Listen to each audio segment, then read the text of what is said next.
नमस्कार, स्वागत है आपका हमारी बेहद खास पेशकश में। जी हाँ, हम आज बात कर रहे हैं चांदी की तेजी की। क्या इस तेजी का तूफान जारी रहेगा या इस पर ब्रेक लगेगा? चांदी में क्या अभी भी दम बाकी है और आगे के लेवल्स क्या हो सकते हैं? सोना या चांदी, आपको आखिर कहां मिलेगा बेहतर और दमदार रिटर्न? इसकी भी बात होगी। और आपको बता दें कि सोने में जो एक तरह की करेक्शन का दौर नजर आया है, क्या ये इशारा कर रहा है, क्या ये एक बार फिर से लंबी उछाल की तैयारी कर रहा है, या लगता है कि सुस्ती अभी भी जारी रहेगी? और इन सब के बीच में सेंट्रल बैंकों की तरफ से आगे भी सोने में किस तरह की खरीदारी के ट्रेंड्स नजर आ रहे हैं, इन सारे पहलुओं पर आज हम चर्चा करेंगे। और हमारे साथ बेहद खास मेहमान इस चर्चा में जुड़ रहे हैं। मैं बता दूं, हमारे साथ आज पेस 360 के अमित गोयल और इंडिया वर्ल्ड गोल्ड काउंसिल के सीईओ सचिन जैन साहब जुड़े हुए हैं।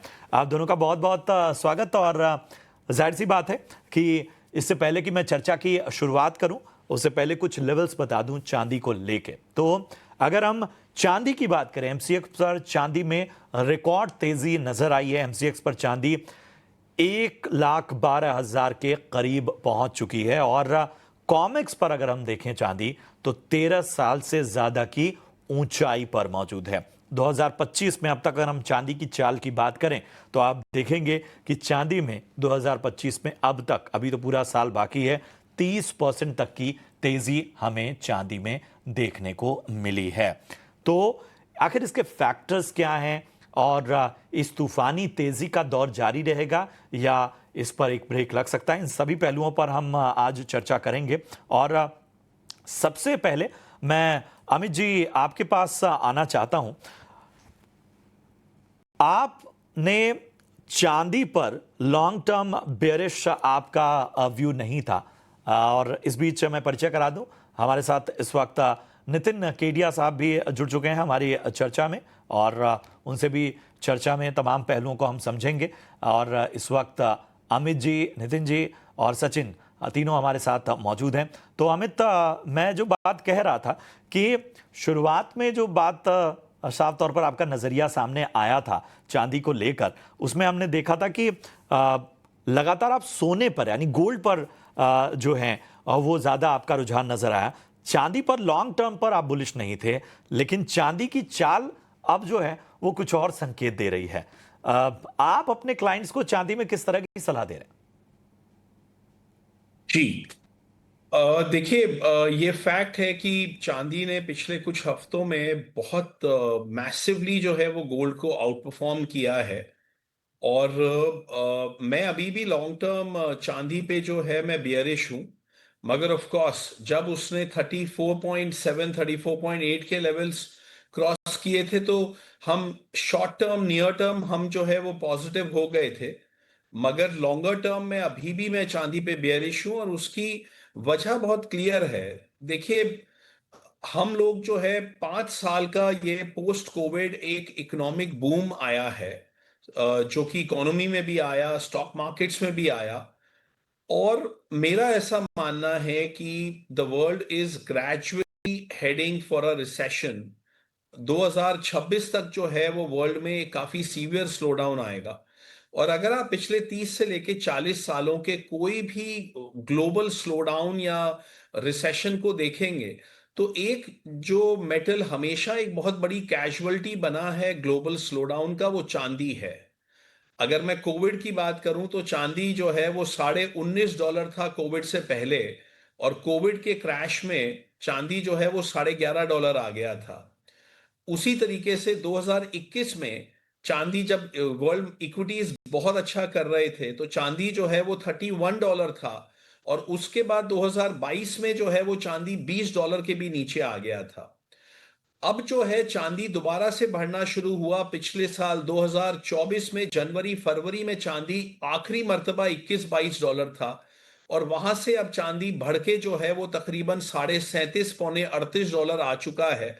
मुझे लगता है कि ये हो सकता है कि 38.5 $39 तक जो है वो चांदी चला जाए। मगर चूंकि वर्ल्ड एक रिसेशन या स्लोडाउन की तरफ अग्रसर है, ऐसा मेरा मानना है 2026 तक, तो मुझे लगता है कि जो भी चांदी की अभी पीक बनेगी अगले कुछ हफ्तों में या मैक्सिमम अगस्त तक जो भी पीक बनेगी, वहां से जो है मिनिमम 25% का जो है हमें फॉल एक्सपेक्ट करना चाहिए। तो अगर चांदी ऊपर में 38.5 या $39 तक जाता है, तो आप मान के चलिए वहां से 9 से लेके $10 जो है वो चांदी गिरेगा उसके बाद 2026 तक। तो मेरा फाइनली जो मेरा बॉटम लेवल बन रहा है वो अभी भी $30 के नीचे बन रहा है। But I think on the near term basis चांदी अभी ओवरसोल्ड, काफी शॉर्ट सोल्ड है by speculators. And I will not be surprised अगर ये अगले आने वाले 2 से लेकर 3 हफ्तों में 38.5 to $39 का भाव आपको देखने को मिल जाए। चलिए, तो जो शॉर्ट टर्म नजरिया है वहां पर चांदी में कोई दिक्कत नजर नहीं आ रही है। यहां पर जो है वो आपको रैली नजर आ सकती है, लेकिन लॉन्ग टर्म के नजरिए से अभी भी कुछ फैक्टर्स ऐसे हैं जो साफ तौर पर अमित जी को नजर आते हैं कि वो थोड़ा सा कंसर्न पैदा कर सकते हैं। नितिन जी, मैं आपको अपनी चर्चा में शामिल करूंगा। आपने कहा था कि जब आखिरी बार चर्चा हो रही थी और कई मंच पे भी आपको सुना कि चांदी जो है वो जल्द 1,10,000 के पार जाएगी, वो तो हो गया। और आपने एक लेवल दिया था अगस्त के लिए 1,25,000 का। तो क्या 1,25,000 वाले स्तर पे आपकी अभी राय कायम है या यहां से स्तर आपने बढ़ाया घटाया? नमस्कार प्रशांत जी, सचिन जी और अमित जी को भी मेरा नमस्कार, और जो दर्शक देख रहे हैं उनको भी मेरा नमस्कार। प्रशांत जी, जब पिछले प्रोग्राम में मैंने और आपने डिस्कशन किया था, तो उसमें सबसे पहली बात थी कि जिस दिन विश्व मोहन जी नहीं होते उस दिन गोल्ड सिल्वर जो है वो एक नए हाई की तरफ जाते हैं। तो आज सिल्वर जो है वो 1,12,000 का लेवल जो है वो टच कर चुकी है। और रीजंस जैसे हमने लास्ट टाइम भी डिस्कस किए थे कि रेयर अर्थ मेटल्स को लेके जिस तरीके से चाइना ने दादागिरी करी हुई है पूरे वर्ल्ड में, तो उसने क्या किया है कि जितने भी ईवी मैन्युफैक्चरर्स हैं उनको एक चिंता में डाल दिया और उनको ऑल्टरनेट की तरफ जाने को मजबूर कर दिया है। और जब ये ऑल्टरनेट की तरफ हम जाते हैं तो क्या होता है कि वहां पे हमें इंडक्शन मोटर्स की तरफ जाना पड़ेगा, और इंडक्शन मोटर्स में कॉपर, सिल्वर, इस तरह सभी की डिमांड बढ़ जाती है। और यही कारण था कि सिल्वर जो है ठीक उसी समय जिस समय ये रेयर अर्थ मेटल को लेके बात चली, उसी समय इसने अपने 12 साल का ब्रेकआउट दिया। और जब भी कोई कमोडिटी 12 साल का ब्रेकआउट देती है या मान लीजिए 10 साल का ब्रेकआउट देती है, तो उसमें हम ये देखते हैं कि जो मूवमेंट होता है वो लगभग लगभग अपने पिछले रिट्रेसमेंट से 100% आता है। तो पिछला जो सिल्वर का बॉटम बना था वो 75,000 के आसपास बना था। वहां से सिल्वर ने 1 लाख का लेवल लगाया। 1 लाख का लेवल जब क्रॉस होता है तो टेक्निकली जो टारगेट आता है वो 1,25,000 का आता है। और जैसा कि मेरे से पहले अमित जी ने बोला कि अभी शॉर्ट स्क्वीजिंग नहीं हुई है, वो शॉर्ट स्क्वीजिंग मुझे लगता है कि ये जो अगस्त का जो कॉन्ट्रैक्ट एक्सपायर होगा उस समय ये शॉर्ट स्क्वीजिंग हमें दिखाई देगी, और इसीलिए मैंने 15 अगस्त तक 1,25,000 का टारगेट लिया है। प्रशांत जी, बिल्कुल, तो ये है राय नितिन जी की साफ तौर पर सामने आती हुई, और क्या क्या वो फैक्टर्स हैं जो इस पूरे ट्रिगर को सपोर्ट कर रहे हैं और किस तरह की स्थितियां हैं वो भी आपके सामने बखूबी उन्होंने रखा। अब जैन साहब, मैं आपके पास आना चाहूंगा। जून के गोल्ड ईटीएफ में निवेश के आंकड़े काफी बेहतर दिख रहे हैं, जबकि डेरिवेटिव मार्केट की तस्वीर थोड़ी अलग है। क्या ये लॉन्ग टर्म ट्रेंड्स हैं? पहले तो आपका बहुत बहुत धन्यवाद कि आपने मुझे अपने प्लेटफॉर्म पे बुलाया, और हमेशा आपके चैनल पे बड़ी डिटेल इसमें डिस्कशन रहते हैं गोल्ड के ऊपर। सो अगेन बहुत बहुत धन्यवाद। आपने जैसे अपना सवाल पूछा, तो हमारा सोचना यह है कि ईटीएफ जो एक प्रोडक्ट है जो उसकी स्ट्रेंथ है, क्योंकि रेगुलराइज है और एक ऐसे हमारे हिसाब से बहुत बेहतरीन एक प्रोडक्ट है कि ये अभी एक कस्प पे है। तो अभी जैसे पिछले तिमाही में आपने देखा कि इसमें कुछ ड्रॉप हमने देखी थी, और जैसे आपने मेंशन किया कि जून में कुछ बढ़ावट है। हमारा सोचना ये है कि टेम्परी उससे दौर से गुजर रहा है, लेकिन मिड टू लॉन्ग टर्म में ईटीएफ में बढ़ोतरी, ईटीएफ में निवेश और ईटीएफ में एक कस्टमर का रुझाव हमें लगता है बहुत बढ़ने वाला है, क्योंकि यही एक डिजिटल प्रोडक्ट है जो रेगुलराइज है सेबी के द्वारा। और इसमें जो अवेयरनेस है, एक एक भारतीय जो एक आप फाइनेंशियल मार्केट बाहर भी देखें तो एक भारतीय जिनको बहुत ज़्यादा आइडिया नहीं है, उनको ईटीएफ के बारे में अभी जानकारी कम है।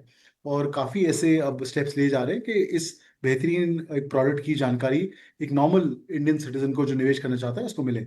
तो मेरे को लगता है कि अगर आप कंपैरेटिवली डेरिवेटिव्स और इससे ना देखें, इसको इन इन आइसोलेशन और इंडिविजुअली देखें, तो हमारा सोचना है कि ETF एक बहुत बेहतरीन प्रोडक्ट है और रियली एट द कस्प। और हमारा सोचना है कि 2025 से के एंड तक इसमें काफी इंक्रीज AUM में होना चाहिए।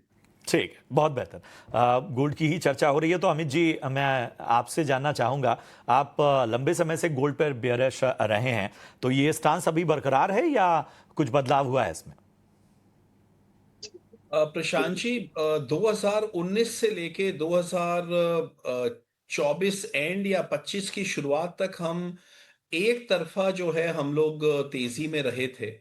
और लगातार जो है मैं जब भी आपके चैनल्स पे 2023 में या 2024 में फर्स्ट हाफ में जब भी मैं आया हूं तो मैं हमेशा से जो है मैं गोल्ड पे बहुत बुलिश रहा हूं। मगर सिर्फ पिछले कुछ महीनों में जो गोल्ड का ये जो प्राइस ट्रेंड आया, जिसमें कि वो 3200 से जब वो 3500 जो है इन अ मैटर ऑफ डेज हो गया, बल्कि अगर हम देखें तो 2970 का बॉटम था गोल्ड का, कोई अप्रैल में 7 या 8 अप्रैल को गोल्ड का बॉटम लगा था $2970 के रेंज में। और उसके बाद वो 22 मई तक वो बढ़ते बढ़ते वो $3500 हो गया। तो ये वाला जो एक प्राइस ट्रेंड है, ये एक मुझे पर्सनली जो है ये एक बबल टाइप का मुझे बिहेवियर पैटर्न लगा था। और मैं वहां से तो बहुत ही ज्यादा जो है मैं गोल्ड में बेयरिश हो गया हूं अप्रैल मई की रैली के बाद।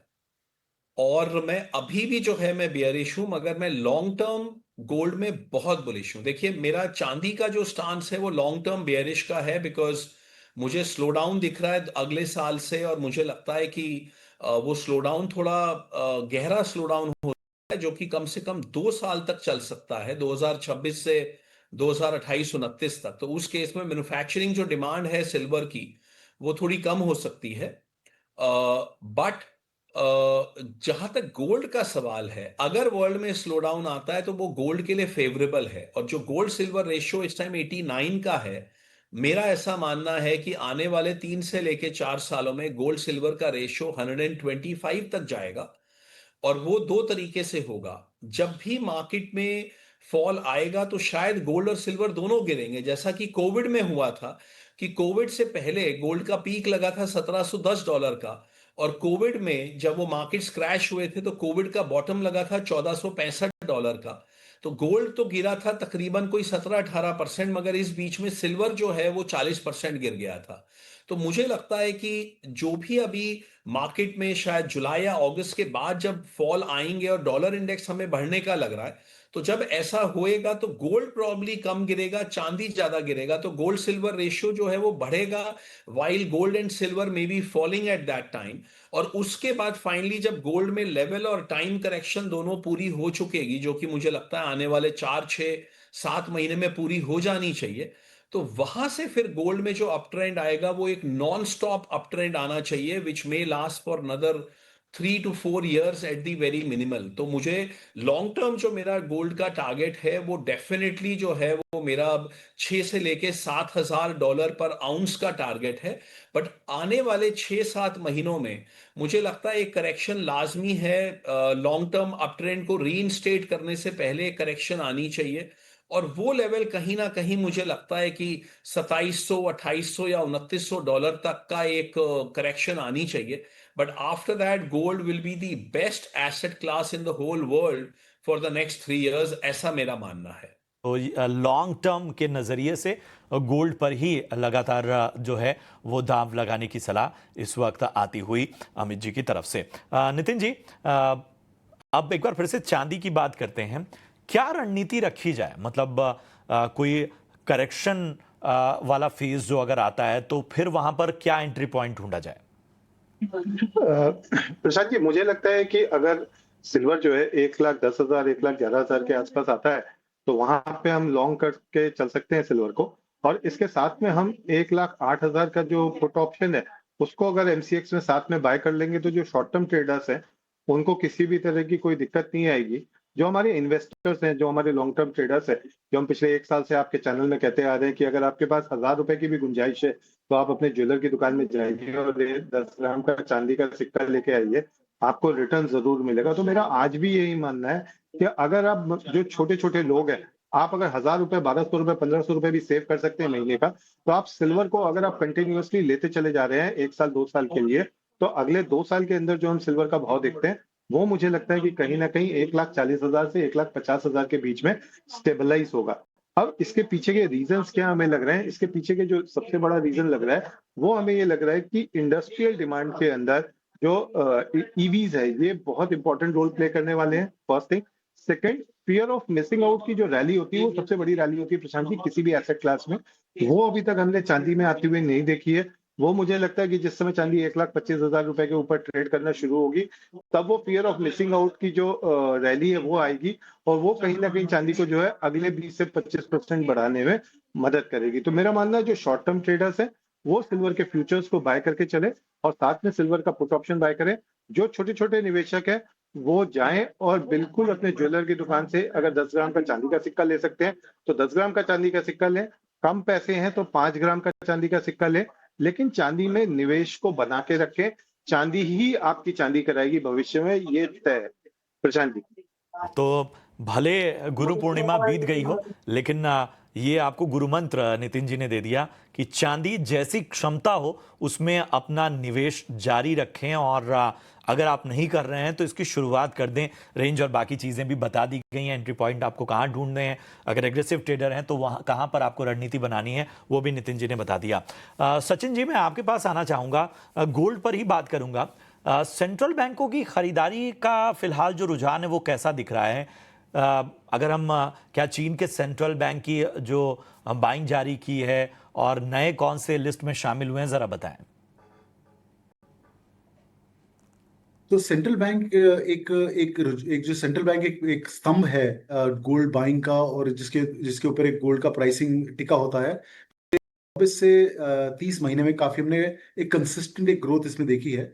हम लोग हर साल एक सेंट्रल बैंक सर्वे करते हैं, वर्ल्ड गोल्ड काउंसिल, और ये सेंट्रल बैंक सर्वे हमारा पब्लिश्ड है। मैं आपके चैनल के द्वारा आपके दर्शकों को इनवाइट करता हूं कि उस पर जाके देखें। और ये पूरे ग्लोबल सेंट्रल बैंक का हम लोग सर्वे करते हैं, और उसमें जो निकला है वो ये निकला है कि एक इंटरेस्ट सेंट्रल बैंक्स का mid to long term gold में काफी एक्सप्रेसली उन्होंने मेंशन किया है, और ना कि सिर्फ 1 साल में बट अगले 4 से 5 साल तक उन्होंने जो इंडिकेशन दी है कि वो अपने अपने हर कंट्री का अपना अपना हिसाब है, लेकिन एक डायरेक्शनली ट्रैवल कि उनकी इन्वेस्टमेंट एक एक सोने में बढ़ावत होगी, ये हमारे को इंडिकेशन दिया गया है।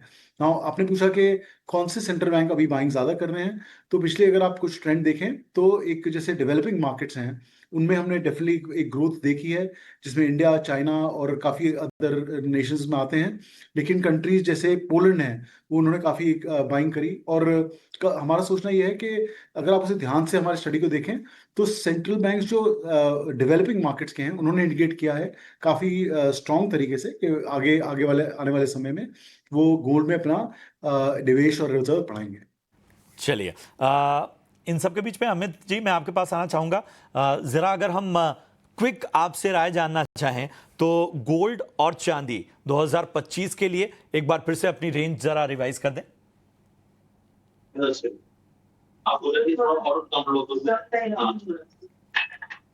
जी अमित जी, आप तक आवाज पहुंच रही है?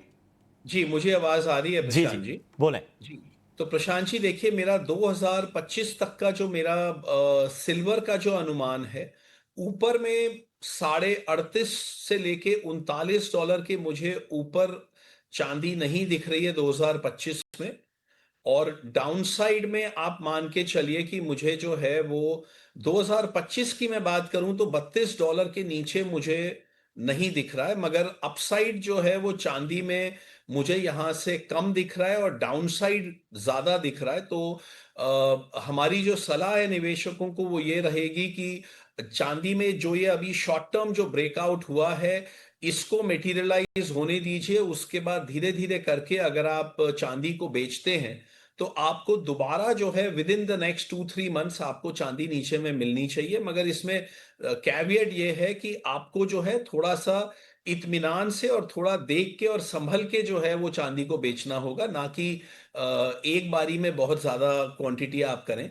गोल्ड में मेरा अनुमान ये है कि अपसाइड में जो है यहाँ से बहुत ज्यादा नहीं है, डाउनसाइड गोल्ड में तकरीबन यहाँ से अनदर 200-250 डॉलर गोल्ड में इस साल का डाउनसाइड होना चाहिए। बट गोल्ड मेरे हिसाब से लॉन्ग टर्म में एक बहुत बेहतरीन एसेट क्लास है। गोल्ड सिल्वर रेशियो मुझे लगता है कि आने वाले समय में बहुत बढ़ेगा। तो आपको जो है गोल्ड में अगर यहां से अगर 3100 डॉलर के नीचे नीचे आपको मिलना शुरू हुए, तो आपको धीरे धीरे धीरे धीरे करके आपको उसमें बाय करना है और बाय करते चला जाना है, और उसके बाद 3-4 साल के लिए आपको उसको होल्ड करना है, और उसमें आपको बहुत बड़ा जो है बहुत हैंडसम मेरे हिसाब से गेन होना चाहिए। बिल्कुल, तो ये पूरी तरह से एक एक्सपर्ट नजरिया सामने आ रहा है। नितिन जी, आपसे गोल्ड पे ज्यादा बात नहीं हुई, जरा सोने का रेंज इस साल के लिए बताइए, ऊपर में कहाँ तक और निचले स्तरों पर कहाँ तक देख रहे हैं? प्रशांत जी, एक हफ्ते से ज्यादा का जब भी हमें एनालिसिस करना होता है तो चार्ट्स के ऊपर हम उतना ध्यान नहीं देते। लेकिन जो अभी वर्ल्ड गोल्ड सर्वे की रिसेंट रिपोर्ट्स आई थी और जो जॉब डेटा या इन्फ्लेशन डेटा यूएस के बोल रहे हैं, तो उसमें मुझे ये लगता है कि ये जो करंट क्वार्टर है, इस क्वार्टर में जो हम गोल्ड की रेंज देख सकते हैं वो 3120 डॉलर से लेके 3450 या 3480 डॉलर तक की देख सकते हैं। नेक्स्ट क्वार्टर थोड़ा सा, लास्ट क्वार्टर के लिए मैं थोड़ा सा बेरिश हूँ गोल्ड में। मुझे लगता है कि वहां पे 28 डॉलर तक हम गोल्ड को आते हुए देख सकते हैं, और अपर साइड में जो लास्ट क्वार्टर रहेगा वो लगभग 3400 3450 डॉलर रहेगा। और इसका एक कारण है कि जो अभी वर्ल्ड गोल्ड काउंसिल की रीसेंट रिपोर्ट थी, उसमें एक जो सेंट्रल बैंकर्स का सर्वे हुआ था, जिसमें सेंट्रल बैंकर्स ने ये 87% से ज्यादा ये बोला था कि वो जब डिसीजन लेते हैं गोल्ड परचेस करने का, तो उसमें सबसे बड़ा कारण जो होता है वो इंटरेस्ट रेट और इन्फ्लेशन होते हैं। तो अगर इंटरेस्ट रेट को मैं देखता हूँ तो 50 बीपीएस टेबल पे दिख रहा है, वो 25 होगा या 50 होगा, वो सितंबर अक्टूबर तक हमें क्लियर हो जाएगा। लेकिन उसके आगे की अगर मैं बात करता हूँ तो मुझे इंटरेस्ट रेट के ऊपर ज्यादा संभावनाएं नहीं नजर आती, और जिसकी वजह से मुझे लास्ट क्वार्टर में सेंट्रल बैंक्स की जो बाइंग है वो वीक आते हुए दिख रही है। प्रशांत जी, तो ये तमाम बातें बहुत स्पष्ट तरीके से इस शो में आपके सामने हमारे एक्सपर्ट रखते जा रहे हैं। इस बीच जैन साहब, मैं आपके पास आना चाहूंगा। क्या ऊंचे भाव से ज्वेलरी डिमांड हिट हुई है, और त्योहारी सीजन को लेकर क्या उम्मीद है? हमने हमेशा है जो आप एनालिसिस करा है वो देखा है कि हमारा भारतीय कस्टमर जो है और ग्राहक जो है वो जब भी प्राइस बढ़ता है थोड़ा रुक के एक बाइंग पे आते हैं। और जब एक प्राइस एक लेवल पे स्थिर आ जाता है उस पर फिर बाइंग वापस रिज्यूम होती है।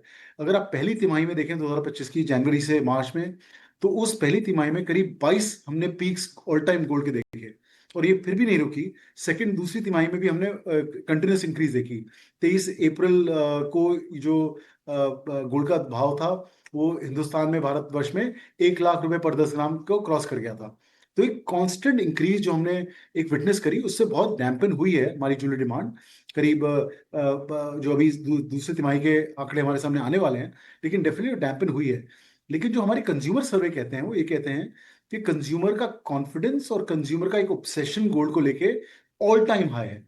तो जैसे ही ये थोड़ा स्थिर होंगे प्राइसेस जो पिछले 2 से 3 हफ्ते में हम देख रहे हैं, और हमारा सोचना है कि एक कंज्यूमर जो इंडिया का है ग्राहक वो वापस जरूर आएगा और रुका हुआ है। और लेकिन मुझे लगता है कि इस इंक्रीज प्राइस पे पर्टिकुलरली जो हमारा एक रूरल और अर्बन का एक डिवाइड रहता है, तो रूरल इंडिया जो गोल्ड में निवेश के तौर पे ज्यादा रुझावत रहती है, उनको बहुत अच्छे रिटर्न मिले हैं। और जो हमारा एक कंज्यूमर गोल्ड का जो कंज्यूमर ज्वेलरी का है, हमारा सोचना ये है कि बेस्ड ऑन एनालिसिस जब वो प्राइस थोड़ा स्थिर होएगा जो आजकल हम देख रहे हैं होना शुरू हुआ है, इससे आगे कंज्यूमर जरूर मार्केट में आना चाहिए। बिल्कुल बिल्कुल, तो ये तमाम बातें। एक समय थोड़ा सा बचा है जैन साहब, मैं एक और चीज़ आपसे गोल्ड पर जानना चाहता हूं। यहां से कौन से ट्रिगर होंगे जो आपके हिसाब से गोल्ड को ड्राइव कर सकते हैं? नहीं, अभी आप देखिए तो एक काफी कंसोलिडेशन के द्वारा हम एक आगे बढ़ रहे हैं, लेकिन अभी भी बहुत स्ट्रेंथ गोल्ड में है। पर्टिकुलरली तीन तीन स्तंभ पे ये टिका हुआ है। पहली चीज ये है कि अगर आप डॉलर की वीकनेस देखें तो पिछले कुछ समय से डॉलर का एक वीकनेस हो रहा है, और इसका एक डायरेक्ट रिलेशन गोल्ड पे रहता है। क्योंकि एक डॉलर जो एक बड़ा सेफ हेवन माना जाता था, उस पे एक वीकनेस के द्वारा एक पॉजिटिव इम्पैक्ट गोल्ड पे पड़ रहा है। तो पहला तो मैं बोलूंगा डॉलर। दूसरा आप देखिए टैरिफ का जो इम्पैक्ट है, तो टैरिफ में भी पहले 2 2 अप्रैल को यूनाइटेड स्टेट्स ऑफ अमेरिका ने टैरिफ का एक अनाउंसमेंट किया था, फिर उन्होंने स्टे बैक कराया। अब आज की डेट में करीब 20 ऐसे देश हैं जहां पे ऐसा सुना जा रहा है कि कुछ लेटर्स गई हैं, लेकिन क्लैरिटी अभी भी नहीं है। नेक्स्ट डेट है 9 अगस्त की, जिसमें क्लैरिटी आनी चाहिए। तो वो भी एक तरह से कुछ बहुत क्लैरिटी नहीं है। और जिन देशों को ये चिट्ठी भेजी गई है, जो जी न्यूज जी में आ रहा है, वो ये आ रहा है बिल्कुल कि बिल्कुल कोई बिल्कुल बिल्कुल। और तमाम इंसाइट्स, शानदार चर्चा रही आज की, और उम्मीद यही करते हैं कि इसने आपको अपनी रणनीति बनाने में बहुत मदद की होगी। मैं शुक्रिया करना चाहूँगा सचिन जी आपका, नितिन जी आपका बहुत बहुत धन्यवाद कार्यक्रम में जुड़ने का। इसके साथ ही अमित गोयल साहब आपका भी बहुत बहुत धन्यवाद इस तमाम चर्चा में अपने बेहतरीन इंसाइट्स देने के लिए। उम्मीद करते हैं कि आज की चर्चा आपको पसंद आई हो। फिलहाल मुझे और मेरी पूरी टीम को दीजिए इजाज़त। आप देखते रहिए ET Now स्वदेश। नमस्कार।